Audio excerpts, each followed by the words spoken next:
Biz sizə Abşeron təcrübə stansiyasında istehsal olunmuş feromonlu tutucuların istifadəsi üçün və onun hazırlanması üçün nələri etmək lazımdır və feromon tutucusu nədir, necə hazırlanır, necə istifadə olunur, o haqda danışmaq istəyirik. Əvvəla deyim ki, o xüsusi deməli 4 komplekt qruplaşdırılır. Bu cür qablaşdırılıb. Burada feromonlu kapsulalar yerləşdirilir. Feromon hopdurulmuş kapsulalar, yəni onlar həmin o feromon deyilən maddə bax bura hopdurulub. Burada xüsusi bir alüminium falqanın içərisindədir ki, eyni zamanda bunlar həm də soyucuda saxlanılır ki, tez uçucu maddədir əlbəttə, tez xarab olmasın. Sonra feromonu bağlamaq üçün, feromon tutucusunu dayağa və yaxud bitkiyə, məftilə bağlamaq üçün iplərdir. Deməli 4 dəst burada var və hər bir dəstədə uyğun bunların elementləri var. Hansı hissədən ibarətdir? İlk növbədə feromonlu bir ədəd feromonlu tutucu, bax bu cür qablaşdırılmış. Onun içərisində bir cüt yapışqan yapışdırılmış iç üzünə bukladış qoyulur, yəni və onlar onun alt üzünə yerləşdirilir. Buradan kəsilir, tez bir zamanda qopur bu. Və həmin kapsula, bayaq haqqında danışdığımız kapsula isə buraya yerləşdirilir.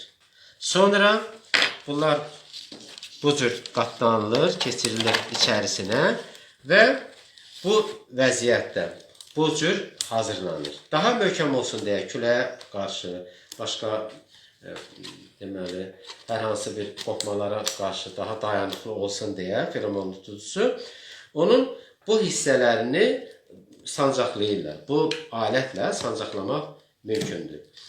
Və ən nəhayət bayaq haqqında danışdığımız iplə, deməli bu xüsusi bir ipdir, keçirilir bura. Artıq buradan geri, burada maneçili törədən bir hissəsi olduğundan geri qayıtmır. Və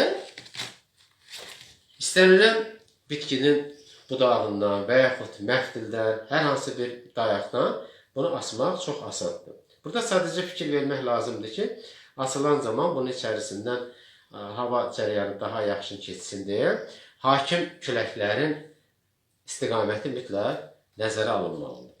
Nəticədə biz bir neçə gündən gəlsək, bir neçə gün sonra gəlsək, indi baxır biz hansı zərərvericiyə qarşı bunu istifadə eləmişik, bu vəziyyətlə tanış ola bilərik. Yəni, baxın, dispenser, feromon hopdurulmuş dispenserdir. Bu da yerləşdirilmiş həmin bayaq dediyimiz yapışqanlı vukladışdır. Yəni, bir kağız parçası, karton parçasıdır, üzr istəyirəm. Və bura düşən kəpənəkləri görürsünüzmü? Feromonlu tələlərə düşən kəpənəklərlə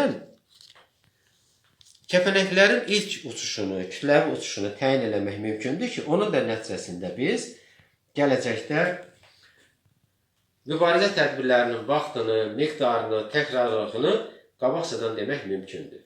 Və bu, əldə olunmuş məhsulun maya dəyərinin aşağı düşməsinə, daha keyfiyyətli, daha ekoloji cəhətdən daha keyfiyyətli məhsulun əldə olunmasına imkan yaradır. Eyni zamanda ətraf aləmin qorunmasına səbəb olur ki, bugün bütün dünyada bu cür məhsula daha çox ehtiyac duyulur və fermerin, kənd təsərrüfatı istehsalçısının əldə etdiyi məhsulu bazara çıxarmaq şansı yüksəlir.